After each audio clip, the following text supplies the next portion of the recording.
Vamos entrando. Sejam todos muito bem-vindos e bem-vindas a mais uma live Cola na Cássia.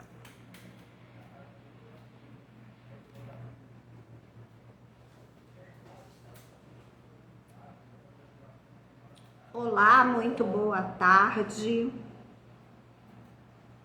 Sejam todos muito bem-vindos a mais uma live Cola na Cássia.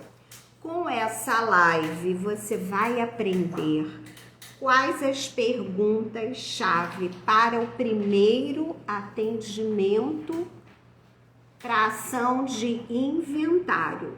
Eu sou Cássia Amaral, advogada, especialista em inventário há mais de 20 anos. O tema de hoje é: conheça as perguntas-chave para o primeiro atendimento. Olá, Tati, boa tarde. Sejam todas e todos muito bem-vindos. Gente, vamos nos especializar na área de inventários, papel e caneta na mão. Primeira coisa, chegou o cliente no seu escritório, primeiro passo é saber a data do falecimento. Todo mundo aqui deve saber que pelo CPC existe um prazo para você distribuir a sua demanda, a sua ação de inventário. Se eu não me engano, eu acho que é artigo 611, 612 aí do CPC.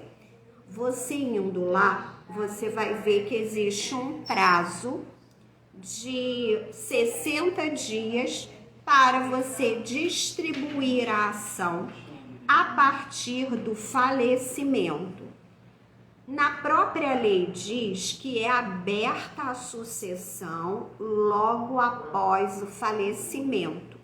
Gente, na época da pandemia, esse prazo, ele aumentou muito, foi para 90 dias, devido à situação crítica que estava, entenderam? Mas o prazo são 60 dias. Por que eu estou frisando muito isso, gente?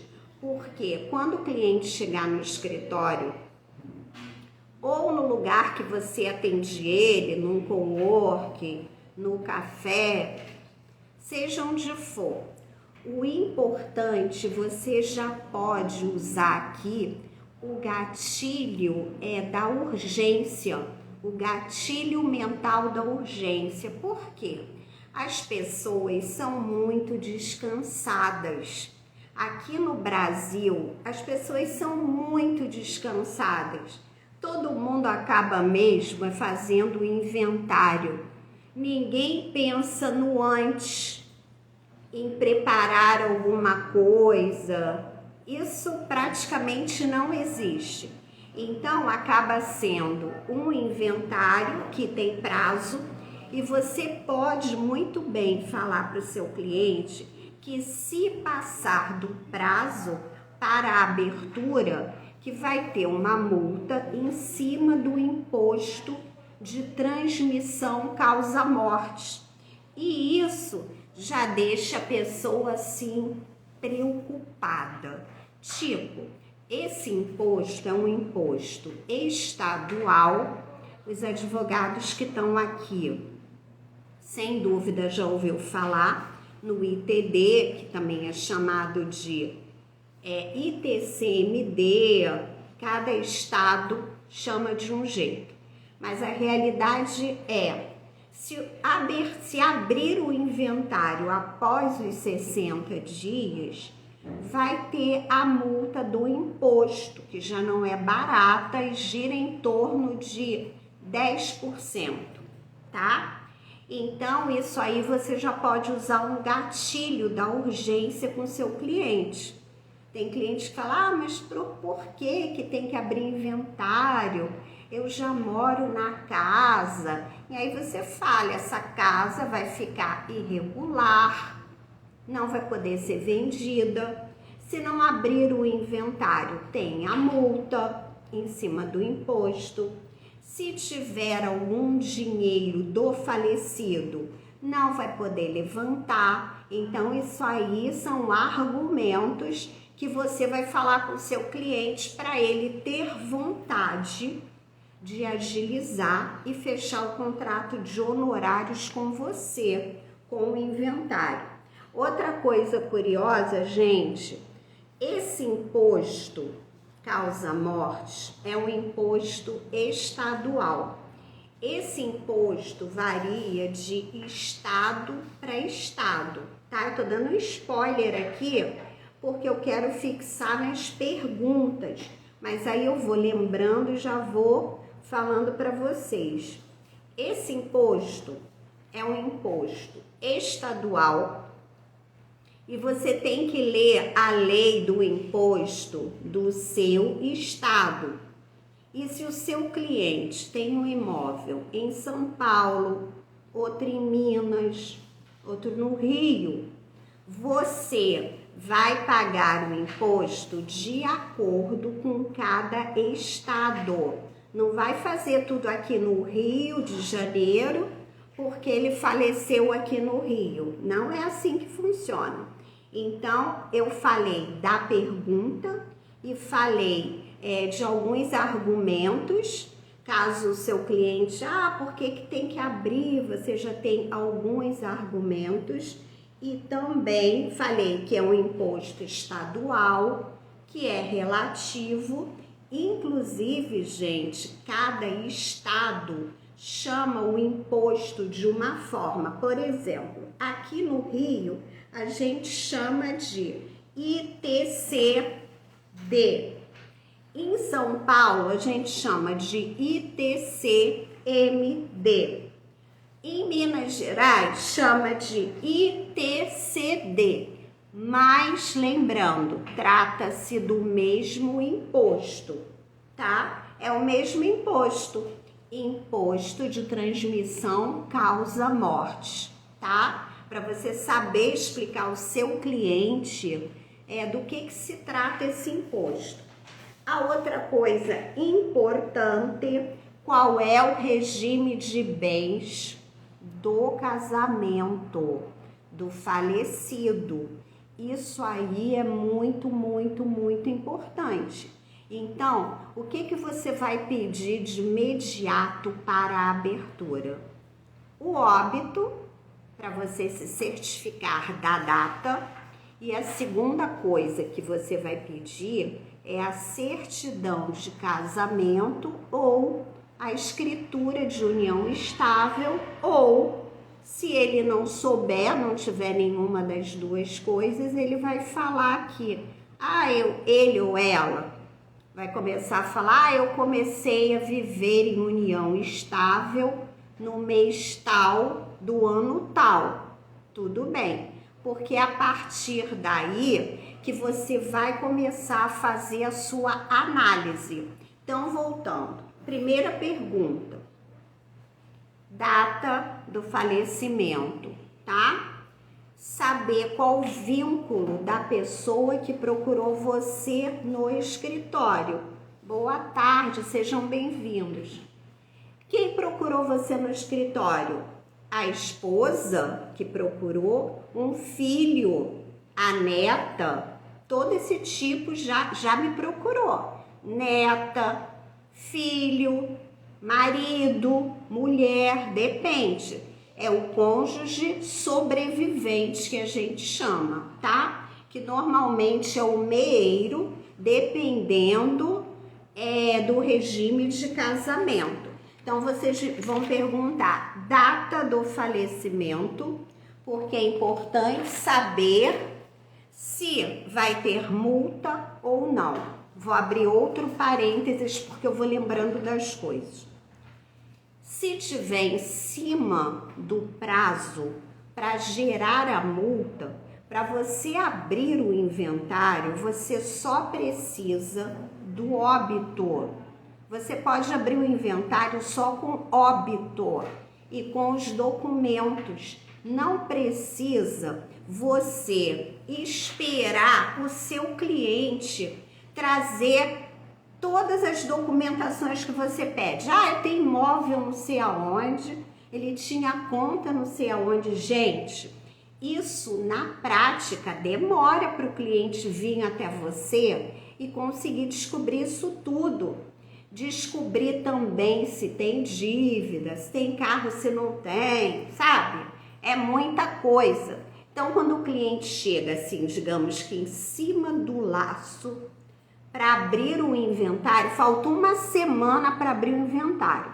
Você, advogado e advogada, não me caia na besteira de ficar aguardando seu cliente trazer todos os documentos. E depois vai falar para ele, olha, eu não abri porque o senhor não entregou os documentos. Aí ele vai falar com um advogado especialista, vai falar que falta de conhecimento, que absurdo. Agora o senhor ou a senhora vai ter que pagar a multa. Gente, já vi advogado responder por isso. Isso é uma coisa muito séria. Por isso eu ressalto aqui. Basta a certidão de óbito, atestado de óbito, como for. Isso já dá para abrir o inventário, para você não ter que pagar multa, no caso, o seu cliente. Imagine você ter que falar isso para o seu cliente, olha, eu não dei entrada no prazo e agora vai ter uma multa, e a multa é alta, gente. A gente está falando de bens imóveis. Qualquer bem baratinho aqui no Rio de Janeiro, classe média, custa aí uns 400, 500 mil, é a média. E 70% da população tem imóvel, ou financiando, ou tem um imóvel de 300, 400 mil, que é classe média. Aqui o doutor está perguntando, o prazo para abertura de inventário são 60 dias. Então, fiquem atentos, pelo amor de Deus, hein, gente? Eu não quero ver nenhum seguidor meu, advogado, errando com isso. Isso é muito, muito importante. Vamos para outra pergunta. Qual a época da aquisição dos bens? Gente, olha só. Existe, num casamento, numa união estável, dois tipos de bem. Existe o bem que é comum do casal. O que é bem comum do casal? É aquele bem que é comprado na constância da união ou do casamento. E tem o bem particular, que é aquele bem que um dos dois já tinha antes do casamento. Então, verificar data da aquisição do bem com data da união ou do casamento é muito, muito importante. Porque você vai ver se, no caso, a cônjuge sobrevivente, eu falo cônjuge porque na maioria das vezes parece que o homem que morre, né? Mas pode ser o meeiro também. O que é a meeira e o meeiro? É aquela pessoa, é o cônjuge sobrevivente que já tem a metade dos bens do casal. Então, se eu tenho um casal de clientes, eles têm patrimônio 1 milhão. 1 milhão. Eles compraram depois do casamento. Alguns anos depois, eles compraram um imóvel de 1 milhão de reais. O marido morreu. A esposa não precisa provar nada, tá? Regime da comunhão parcial de bens ela já tem direito à metade, ela é meeira. Meeira é isso, ela meia a metade do patrimônio no regime de comunhão parcial de bens.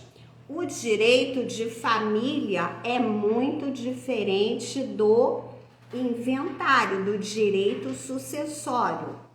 Por quê? Eu vou dar um exemplo aqui. Um regime de separação de bens.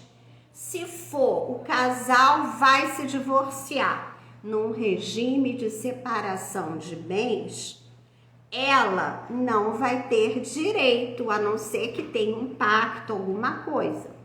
Já no direito sucessório, ela tem direito, mesmo sendo separação total de bens. Mas eu ainda vou fazer lives explicando isso para vocês, que é muito importante.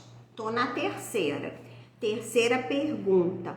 Época da aquisição dos bens, e eu expliquei aqui por que é tão importante saber data do casamento e data da aquisição de bens. Por quê? Porque você tem que saber se o bem é um bem particular, se ele tinha antes do casamento ou se é um bem comum, comprado na constância da união. Compreenderam? Outra coisa, isso aí que eu falei, vocês vão se tocar. Quando vocês forem analisar a documentação, você vai ver. Tem algum bem somente em nome do falecido? Esse bem é bem particular, é bem só do falecido. Ele trouxe esse bem, quando ele casou, ele já tinha, entendeu? Se fosse separar, a esposa não teria direito. Mas com a morte ela concorre com os descendentes. Isso eu vou explicar em outra live para vocês. Outra coisa, o falecido deixou dívidas que quando a gente apresenta as primeiras declarações, você tem que informar para o juiz, estou falando do inventário judicial. Você tem que informar para o juiz, além dos bens, tanto os bens particulares, quanto os bens adquiridos na constância do casamento ou da união, carro, aplicações financeiras, obras de arte, tudo isso entra no inventário. E as dívidas também entram, gente. Advogados e advogadas que estão aqui me ouvindo. Tudo isso tem que informar para o juiz que tem dívida. Vai que ele tem uma baita dívida, por exemplo, na Receita Federal. Não paga. Vai que ele tem uma ação que ele morreu e nem chegou a ser citado, nem ele sabia. Uma ação de um empréstimo, de um financiamento, alguma coisa que ele fez, que ele nem chegou a ser citado, ele nem sabia que estava devendo. Então, isso é uma obrigação do herdeiro ou da meeira procurar saber e levar todos esses detalhes para você. Tá vendo que não dá tempo hábil?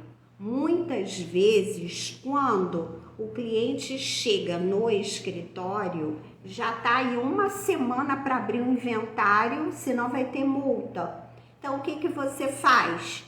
Você abre o inventário com o que você tem, o juiz vai aceitar. E aí você se livra o seu cliente da multa, do imposto, que é alta. No mínimo aí R$5.000 de multa, gente. É uma graninha. Então, eu já falei se deixou dívidas. Quem quiser ir anotando, essas perguntas são básicas. Tem que fazer essas perguntas. e as execuções em andamento no momento do óbito. Então, doutora, as execuções também tem que avisar, colocando o número do processo, levantando o valor da execução. Aí, no caso, a doutora vai ter que ver se essa execução procede, se realmente o falecido ou a falecida estava devendo, o que gerou essa execução, se realmente nada foi pago. Aí olha a minha dica, para fazer todo esse levantamento é uma outra demanda, honorários diferentes do inventário. Se você vai ter que trabalhar, dar uma assessoria, uma consultoria em diversas demandas para poder informar no processo de inventário, você já fala com seu cliente, olha, aqui já é uma outra demanda, vou ter que fazer uma consultoria, te dar assessoria para poder levantar tudo isso que eu te falei. Consegui responder, Jaque? Me fala aí, me dá um ok, gente. Vocês estão gostando da live? Tô sendo bem clara? Se tiver mais alguma pergunta aqui que eu não respondi. E depois, para quem eu não respondi, pode colocar no direct, que eu não quero deixar de responder ninguém. Tá bom, gente? Para mim é um prazer estar aqui fazendo essa live, passando o meu conhecimento de mais de 20 anos atuando em inventários, que é uma área que eu amo de paixão. Vamos lá, gente, a outra pergunta.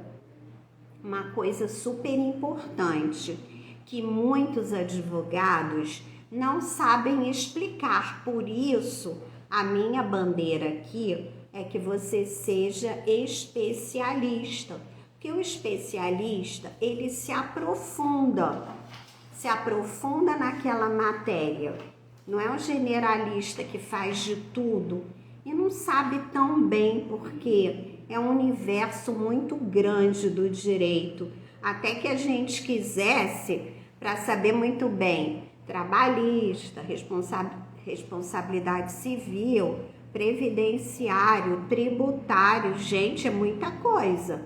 E quando o cliente vem até você, ele sabe que vai falar com uma pessoa, de nada, Jaque, que sabe que você vai falar com uma pessoa, um advogado, uma advogada, fala, nossa, essa mulher só faz isso, ela é especialista. Ele perde a coragem de ficar querendo barganhar seu percentual de honorários. Na prática acontece isso. Você com aquela postura, passando que você realmente entende, sabe o que você está falando, tem experiência, aí o cliente já fica até sem graça de ficar pedindo, não dá para fazer menos, isso e aquilo. Então é isso. Outra coisa, analisar se o cônjuge, mais uma pergunta, analisar se o cônjuge sobrevivente, pode ser o homem ou a mulher, é apenas meeira, ou ela é meeira e herdeira, ou só herdeira. Digam aí se não deu um nó na cabeça. Diga aí quem sabe me dizer quando é a cônjuge sobrevivente ou cônjuge é ou meeira, ou herdeira, ou os dois. E aí, gente, teremos outras lives que eu vou aprofundar nisso aí. Isso é uma pergunta super importante, tá? Muito importante também você fazer. Uma outra pergunta que é assim, que dá um nó na cabeça, é o seguinte: o cliente foi ao seu escritório, mais uma pergunta. De que forma o senhor ou a senhora vai pagar o imposto? Porque imposto tem que pagar. A morte e impostos é certo para todo mundo. Então, gente, é muito importante essa pergunta. De que forma a senhora vai pagar o imposto? Que vai ter uma hora que vai ter que pagar. Se for inventário extrajudicial, vai ter que pagar muito mais rápido, senão não vai fechar, não resolve. E se for o inventário judicial, você vai ganhar um tempo, você consegue parcelar, mas não dá para fugir do pagamento, entendeu? Então você tem que, primeira coisa, fez as outras perguntas que eu já falei aqui, aí você vai perguntar, a senhora vai levantar o dinheiro para pagar o imposto de que forma? Aí ela vai falar assim, doutora, eu não tenho dinheiro para pagar isso não. E aí, o que você vai fazer? Ou então ela pode falar assim, ah, eu já fiz vários inventários que o falecido, a falecida, deixou dinheiro em conta, aplicações que deu para ir pagando as dívidas do inventário. Mas já aconteceu também de eu ter clientes que falou, não tenho dinheiro, não sei como é que eu vou pagar isso, não sei de onde eu vou tirar. E aí, quando tem imóvel no inventário, dá para pedir para vender o imóvel do inventário, para custear as despesas do inventário. Mas, gente, os herdeiros precisam concordar, senão vai ser uma confusão danada. E aí tem que fazer uma cessão de direitos hereditários para quem comprar, adquirir o imóvel, né? A cessão é uma expectativa de direito que a pessoa vai ter, mas pelo menos ela já pode dar um sinal e nesse sinal paga o imposto, depois paga o restante quando for fazer a escritura. Tem várias formas de você tentar agilizar isso, porque muitos inventários param no momento de ter que pagar o imposto. Então, essa pergunta é uma pergunta importante já na primeira vez que o seu cliente for lá no seu escritório ou no coworking, seja lá que lugar que você marcou com ele. Essas perguntas que eu estou te passando aqui é a base para você saber o que cada um vai receber de quinhão, de onde vai tirar o dinheiro para pagar o imposto, se tem bem particular, se os bens são de ambos ou era de um só antes, regime de casamento, para saber se o cônjuge sobrevivente é só meeira, ou se ela é meeira e herdeira, ou se ela é só herdeira, se for separação de bens, olha quanta coisa que tem que ver. Gente, parece simplesinho, mas não é.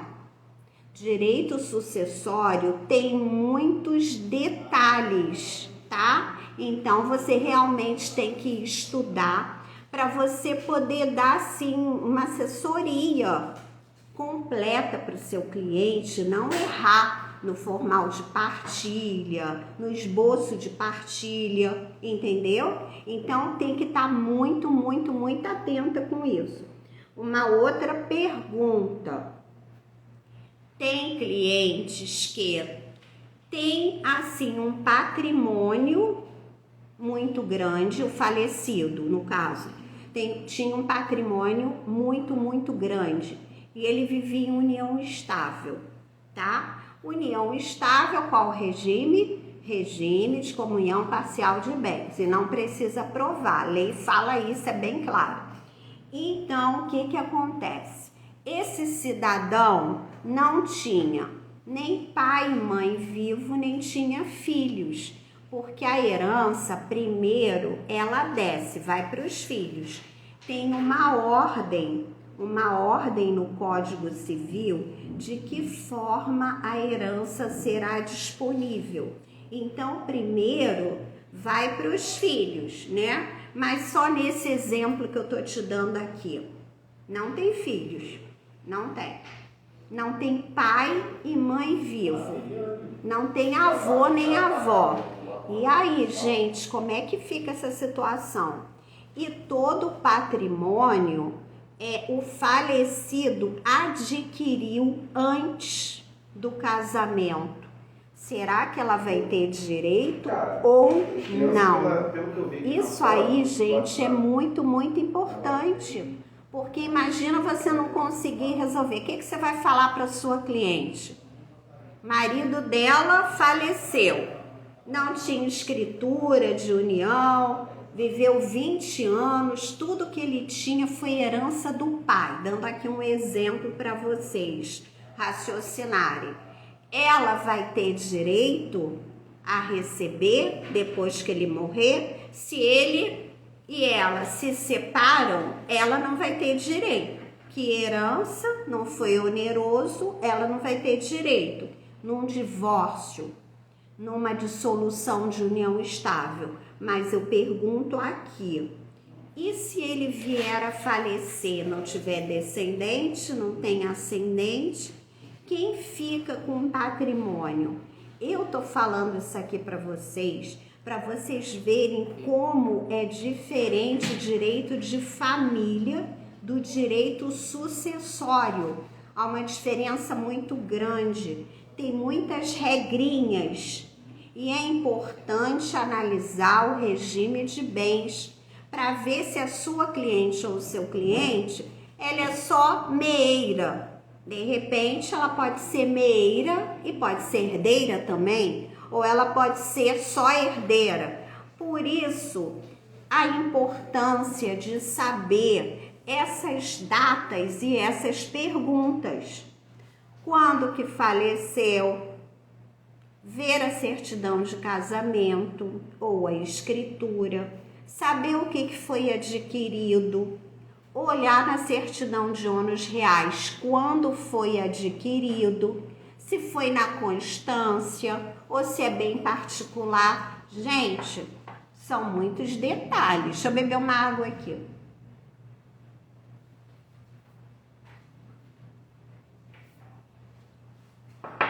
Tem mais uma pergunta. Eu acho que eu botei mais uma pergunta aqui.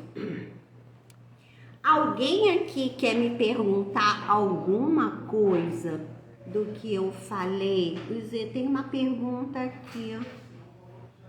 Os herdeiros e meeiros respondem com o patrimônio pessoal a dívida do falecido? Não, não responde. Quem responde pela dívida do falecido é o espólio. Aqui no Brasil não passa, por exemplo, seu pai ou sua mãe faleceu, você só tem pai, seu pai faleceu, estava com muitas dívidas. Se o espólio não tiver dinheiro para pagar essas dívidas, a pessoa vai ficar sem receber. Agora, se o herdeiro, a meira, quiser dar uma de espertinha, dissolver o valor, existia patrimônio para quitar determinada dívida e aí quis dar uma volta, aí sim, se pegar um bom advogado, normalmente, gente, advogado de banco não corre atrás. Não sei se é falta de conhecimento para se habilitar nos autos do inventário. Olha que eu já atuo há quase 25 anos, já peguei trocentos inventários de tudo que é jeito e eu nunca vi um banco se habilitar porque o falecido estava devendo. Eles deixam para lá, é isso que acontece. Mas se eu trabalhasse em banco, eu ia me habilitar em tudo que é inventário de falecido que não pagou o banco. Com certeza eu ia fazer isso. Eu não sei se é falta de conhecimento, se é ordem do banco, deixar para lá, mas se a gente pensar bem, é muito dinheiro envolvido, porque morre muita gente todos os dias. Então, tá respondido, Jaque.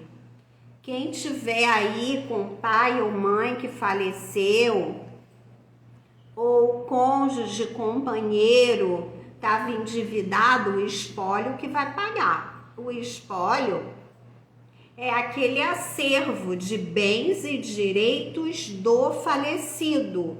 E também tem dívidas que é da cônjuge sobrevivente ou do cônjuge, que seriam de ambos, que também entra no inventário. Isso é uma coisa muito importante. Para vocês verem, é importante você ter esse conhecimento, tanto para você passar para o seu cliente com segurança e cobrar bons honorários. E como eu falo aqui, minha bandeira é que você consegue, com inventários, ganhar no mínimo 10 mil reais por mês. E a minha missão aqui, o meu objetivo, depois de tanto sofrer na advocacia, eu quero muito encurtar o caminho de cada um de vocês que me segue aqui, trazendo a minha experiência, a minha prática do dia a dia e numa área que com certeza vai ser uma área que vocês vão conseguir bons honorários, ótimos honorários. É isso que eu desejo para você que está me assistindo aqui. Tá bom, gente? Então, é isso por hoje. Minha live ia ser de meia hora. Já tem quase 45 minutos que eu tô aqui falando. Eu quero agradecer a presença de cada um de vocês aqui. E no domingo estarei novamente, se Deus quiser, às 17 horas, trazendo mais... Jaque falou que ficou sem conexão. Jaque, domingo eu tô aqui. Se vocês quiserem, hoje eu tô aqui no escritório, domingo eu vou fazer em casa, mas estarei domingo às 17 horas com um novo tema. Fiquem acompanhando aqui, que eu coloco nos stories, coloco no feed, e se vocês quiserem algum assunto relacionado a inventário, pode mandar aqui para mim, tá? Eu tô sempre colocando caixinha, responde a caixinha, que vai ser um prazer. Tá bom, gente? Então eu tô me despedindo. Um beijo grande e boa noite para todos. Tchau, tchau.